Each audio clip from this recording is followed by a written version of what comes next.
Hello and welcome back. Today we're going to be talking about irrational numbers and surds.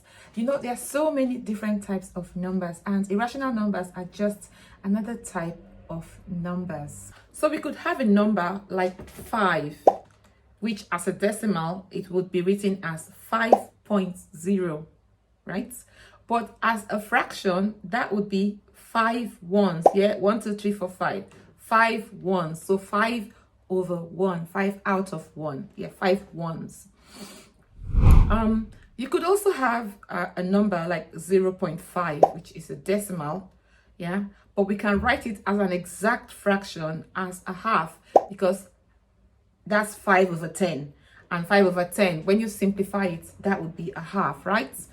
And what about something like 0.33333? If you try to convert this one, although it's repeating, you can still convert it into a fraction, an exact fraction, and it will be 1/3. Yeah, if you did 1/3, if you did the division, you would end up with 0.33333.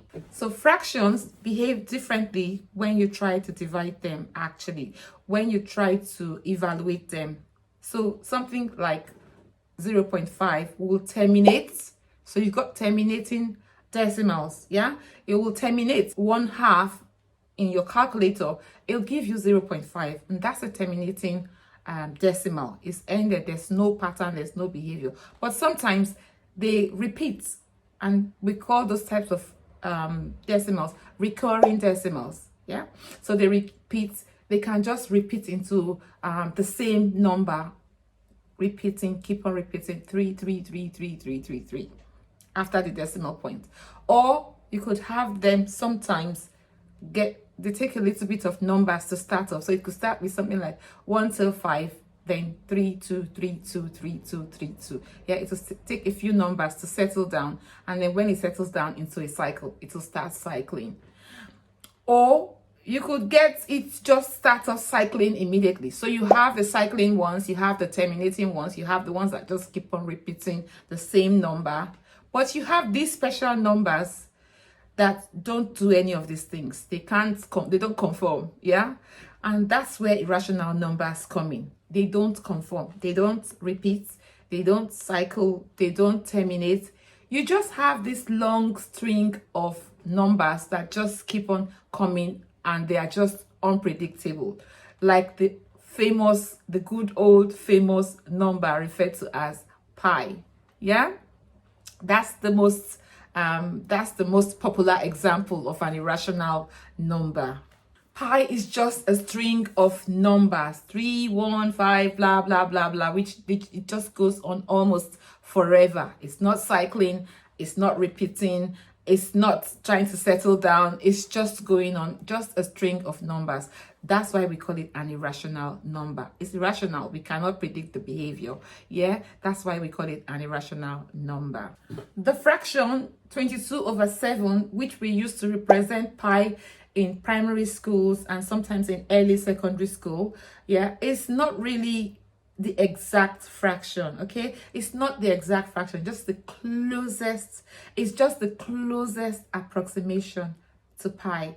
So that's not really the exact fraction. So sometimes when you get to the higher stages of your learning, they'll say leave your answer in terms of pi, because they know that if you try to approximate, if you try to put it in, you may not be close enough. It may just be an approximation. So the best way to leave your answer is maybe in the form 22 pi, 51 pi, 17 pi.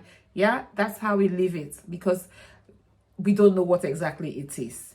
Now, that takes us to the topic of surds. Yeah, square roots of non-square numbers have this property as well. They behave like this as well. They are irrational. They are irrational, and we call them surds. Yeah, surds, surds. The square root of non-square numbers, they don't have an exact value. To become confident in maths, we need to know how to manipulate surds. We need to know how to simplify them, how to add and subtract them, how to multiply them or expand them if they're in brackets, how to divide them, how to rationalize the denominator. We need to know how to do these different techniques with surds to be able to succeed in maths. Really, that's the connection between surds and irrational numbers. Surds are a special type of irrational numbers.